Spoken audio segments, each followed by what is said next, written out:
Hello, welcome to our YouTube channel. History of Freshman Course Chapter 2, Part 3.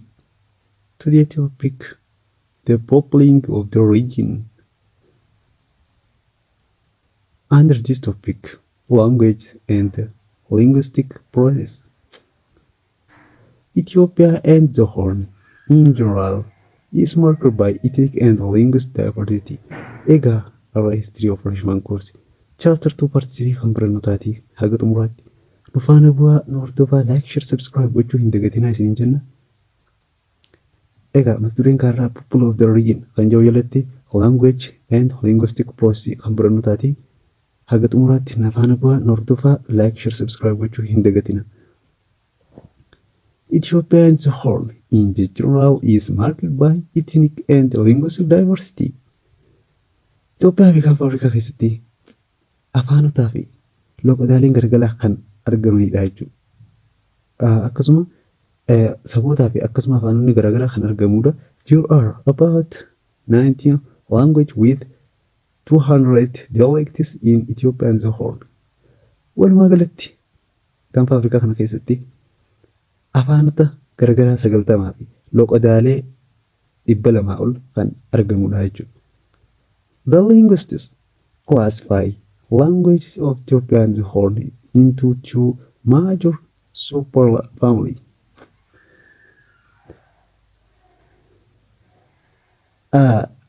Afaaniiwwan garagaraa kan Gaanfa Afrikaatiif Itoophiyaa keessatti argaman maatii afaanii gurguddaa lamaatu argama. And so, linguists classify languages of Ethiopia's Horn into two major language superfamilies. There are Afro-Asiatic and Nilo-Sahara. Isaan lamaanis Afro-Asiaa fi Nilo-Sahara waliin jedhaman kana linguistic classify gaafa qoqqooddaa afaanii kana gaggeessinu abbaa lamaan kana qoqqoodamaa jechuudha. Kunis maaliif Afro-Asiatic and Nilo-Sahara superfamily dha jechuudha. So Afro-Asiatic kan jennuun maal fa'a? This superfamily is subdivided into the following family. Afro-Asiatic family kan jennuun qofti bakkeen garagaraa kanneen armaan gaditti asitti qoqqoodame kana kan qoqqoodamee jirudha. Kan fa'a Afro-Asiatic has the following family. Afro-Asiaan kun warreen asii gadii kana qaba, jalaa qaba. Kan fa'a Cushitic, Semitic, Omotic kan jennuun kanneen kanneenitti kan qoqqoodamudha jechuudha. Afro-Asiatic kan jennuun isaan kunneen kan eessa dubbatamanii Itoophiyaa fi Gaafa Afrikaatti jechuudha. Addeetti wanni hubatamu qabu asirratti. And so Cushitic. What is Cushitic? Cushitic, this language is also a branch of the Afro-Asiatic superfamily, which are largely spoken in the Horn of Africa, as well as in other areas like Somalia, Ethiopia, Djibouti, Tanzania, and Kenya. Cushitic kan jennuun kun afaan damee Afro-Asiaatikiiti. Damee takkitti Afro-Asiaatikii jalaa taate. Isiinis afaan guddinaan yookaan baay'inaan Gaafa Afrikaa keessatti hundi caalaa dubbatamudha jechuudha. Cushitic kan jennuun kun inninis naannolee akka Somaaliyaa keessatti, Itoophiyaa keessatti dubbatama, Djiboutii keessatti dubbatama, Tanzaaniyaa keessatti illee dubbatama, akkasuma Keeniyaa keessatti illee dubbatama jechuudha. Garuu Gaafa Afrikaa kan jennuun wanni adda baafatu qabnu biyyoota afran Itoophiyaa, Eertiriyaa, Somaaliyaa and Djiboutii. Tanzaaniyaa fi Keeniyaan Gaafa Afrikaa keessatti ramadamu jechuudha. Gaafa Afrikaatiin alatti illee bakka itti dubbatamaniif nu eeree madaazilatti. So linguists divided Cushitic language family into 4 branches. Linguistikiin kun gaafa qoqqoonnu inni kun jechuudha. Cushitikiin kun Cushitic language family kun gaafa ni addaan qoqqoonnu bakka afurii qoodama. Jalqaba Afro-Asiaatikiin bakka 3 qoonnee ilaalle achi jalaa. Cushitikiin bakka afuriitti kan qoodamudha ifiifis. So the 4 branches of Cushitic language family. The first one, Northern Cushitic, Central Cushitic, Eastern Cushitic, and Southern Cushitic. Okay, let us in each one by one. The first one, the Northern Cushitic. What is the Northern Cushitic? Who represent Northern Cushitic? The represented by Beja is spoken in the northwest Eritrea bordering Sudan. Northern Kushitik kana kan bakka bu'u afaan Bejaati. Innis kan dubbatamu northwest Eritrea irratti akkasuma daangaa Sudaanii fi Itoophiyaa irratti illee kan dubbatamudha jechuudha. And so Central Cushitic kan jennuun Agaw, Kimanti, Hamtank and the Belen kan bakka bu'udha jechuudha afaan Central Cushitic kan jennuun kanneen. Eastern Cushitic kan jennuun Eastern Cushitic Afar, Burji, Gedeo, Hadiya, Kambata, Somalia, Oromo, Halaba, Konso fi afaanawwan baay'eetu jalatti ramadamaa jechuudha. Eastern Cushitic kan jennuun kanneen. And the last one, Southern Cushitic, that represented by Dalo in Kenya, Nibuga in Tanzania, kanneen jechuudha. Kunniinoo gaanfa Afrikaa irraa kan ba'ee argamudha jechuudha. Cushitic keessaa kunniin egaa Cushitic keessaa kan Horni Afrikaa keessatti hin dubbatamne gaafa yaamtee gaafatamte Southern Cushitic taati jechuudha. Asirratti illee gaaffii taatee dhufuu waan danda'uuf. So Semitic. What is the Semitic? The Semitic branches of Afro-Asiatic superfamily in Semitic. Kana jechuun Semitic kan jennuun kun damee Afro-Asiatic superfamily tahee Semitikiin language family is divided into two. Bakka lamatti kan qoqqoodnee ilaaluu dandeenyudha jechuudha. The first one, Northern and the second Southern Semitic jechuudha. The first North Semitic is Rashida spoken around the Eritrea-Sudanese border. Eritrea fi Sudan borderii irratti kan dubbatamu Rashidaadha jechuudha. Tigray is spoken in Eritrea lowland. Tigreen kan dubbatamu Eritrea lowland keessa yoo ta'u, Tigrinyaan ammoo spoken in the highland Eritrea and the Tigray. Tigray fi Eritrea highland keessatti illee kan dubbatamu Tigrinyaan. Tigreen garuu Eritrea lowland keessatti kan dubbatamu. Kunneen eessa jala ramadaman? Northern Semitic kan jalatti kan ramadamanidha jechuudha. The next Southern Semitic. Southern Semitic is the further divided into two. Gaafa addan qoodnu bakka lamatti kan qoodnee ilaaluu dandeenya. Southern Semitic kan jennuun transverse fi outeridha. What transverse? Transverse Amharic, Argubba, Harari, Siltee, Walaane and Zay kan jennuun kunneen transverseidha jechuudha. Transverse kan jennuun Amharic, Argubba, Harari, Siltee, Walaane and Zay.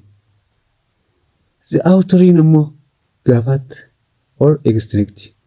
Yookaan Gaafaatiin kun kan amman tana badee jiru yookaan du'ee jiru kan jedhamu jechuudha. Guraagee and Mesmes or endangered. Kunilleen afaan miidhama guddaa jala jiru yookaan badiinsa irra jiru jechuudha. And so Omotic. What is Omotic language? Omotic is the third branch of Afro-Asiatic language superfamily. Omotic third branch of Afro-Asiatic superfamily is Omotic jedhama jechuudha. Omotic is the language mainly spoken in Ethiopia. Omoticin afaan walumaa galatti afaan Itoophiyaa keessatti dubbatamudha jechuudha. Omoticin afaan Itoophiyaa qofa keessatti dubbatamu jechuudhaan addatti kan baafamee beekamudha. It includes Omoticin afaanota baay'ee kan of keessaa qabudha. Kanneen fa'a Anfilloo, Arii, Baanaa, Baskatoo, Bench, Booroo, Shinaashaa, Chaaraa, Daawuroo, Deemee, Diizii, Gaamoo, Goofaa, Hamar, Kaaroo, Kafichoo, Kontoo, Korratee, Maalee, Meeloo, Oyidaa, Seezoo, Sheekachoo, Sheekoo, Walaayitaa, Yeem, Zayis. Afaanota baay'ee of keessaa qaba jechuudha. Lakkaa'amee waan hin dhumne jechuun hin danda'amu. Maaliif jennaan afaanota saboota baay'ee waan jiraniif saazonni populii keessa jechuudha. Omotic jechuun walumaa galatti maal jechuudha? afaanota naannoo laga Oomootti dubbatamu jechuudha. Lagni Oomoo eessatti kan argamu? Southern Republic keessatti kan argamu jechuudha. So, the second Nile Sahara.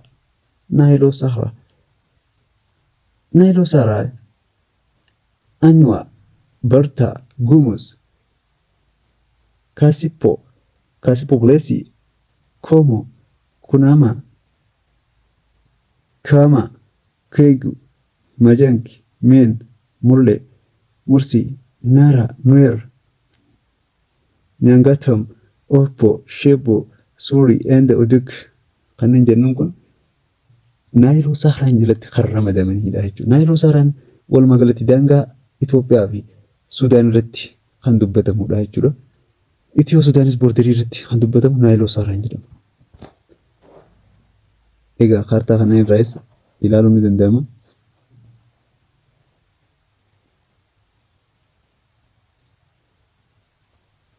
And so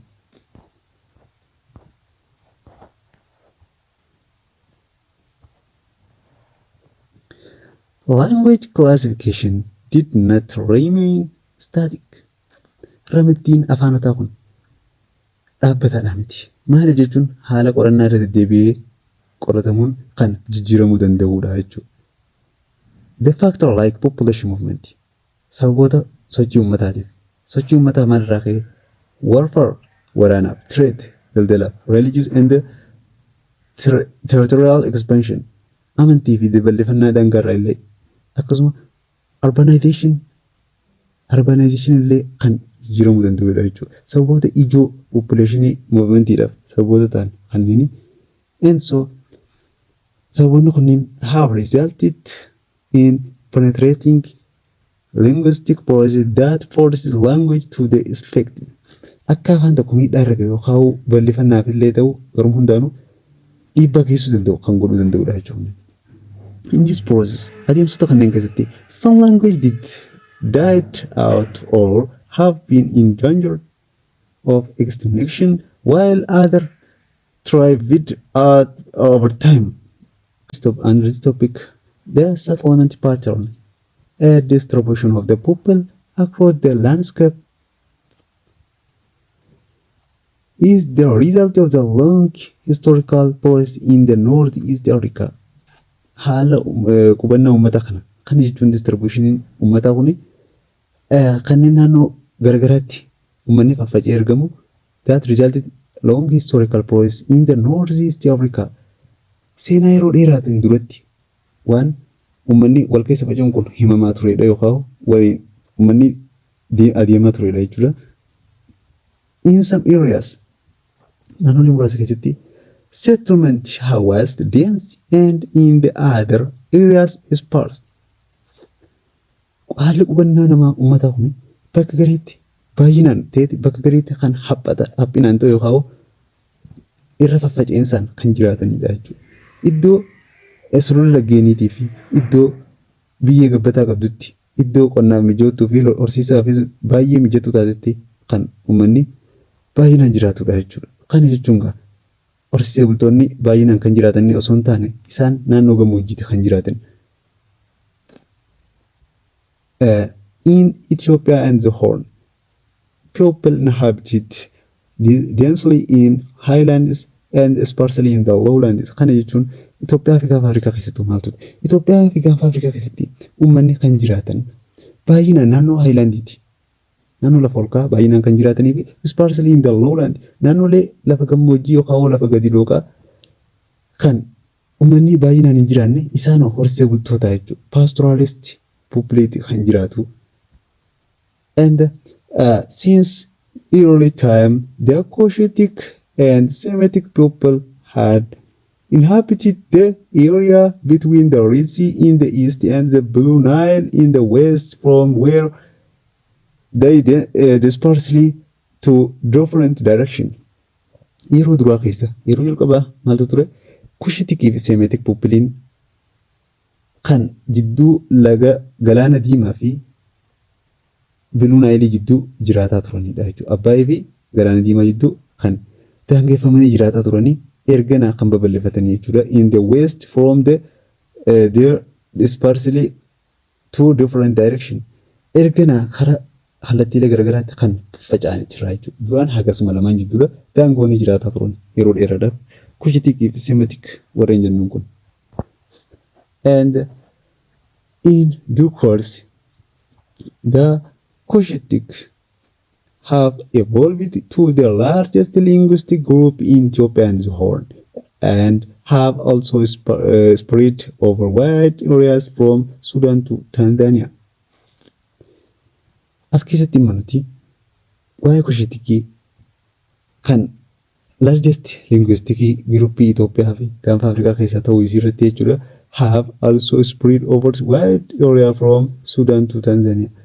Sudan irraa hanga Tanzaaniyaatti illee babal'attee akka argamtu kan barannudha jechuudha. Kana jechuun gaa Kushitikiin kan argamte largest linguistic group Itoophiyaa fi gaanfa Afrikaa keessatti. Ta'ee gaanfa Afrikaa keessaa guddoodha. Ta'ee akkasuma spread over wide area from Sudan to Tanzania. Sudan irraa hanga Tanzaaniyaatti illee gaanfa Afrikaa keessarraa alatti jechuudha. Akkasuma afaanota baay'inaan dubbataman taatee argamteedha jechuudha. Similarly, the Semitic peoples spread over large area and eventually settled the north central, northeast, eastern, south central, and eastern part of Ethiopia's Horn. Semitikiin akkuma Kushitik afaanota bal'inaan dubbatamanidha. Lafa bal'oo irratti jechuun kan dubbataman yoo ta'u, eventually kanarraa ka'uudhaan wanta kun maal ta'e jechuudha. Northern irratti kan dubbatamudha.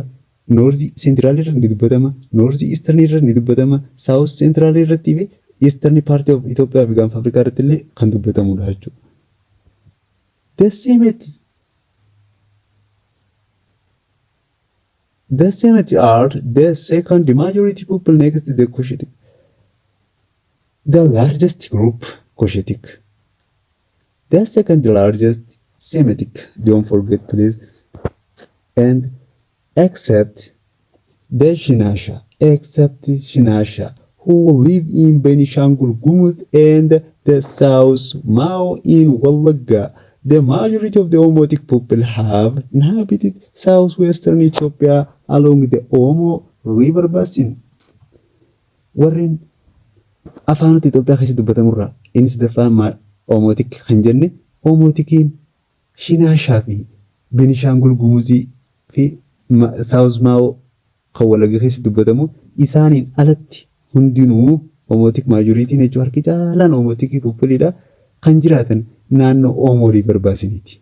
Sanirraa ka'uun kan Omotik jedhamanii maqaan kun itti mogga'ee jechuudha. Omo River waan irratti argamaniif jechuudha. Kunis afaanota Shinaashaa fi Benishangul South Mao kan isaan jalatti ramadamanii jechuudha. Osoo laga Omo irraan ittiin argamne jechuudha. In the west gara dhiyaatiin the Nilotes are largely settled along the Ethiopia-Sudanese border. Gara dhiyaatiin Nilotiin kun jechuudha largely settled bal'inaan kan qubatanii argamanii fi Itoophiyaa akkasuma Itiyoo-Sudanese borderidha akkuma reefu asunne. And so the next topic, economic formation. Until next program, bye bye. Don't forget like, share, subscribe. Comment illee nu kanna like, share, subscribe gochuun hin dagatinaa isiniin jedha.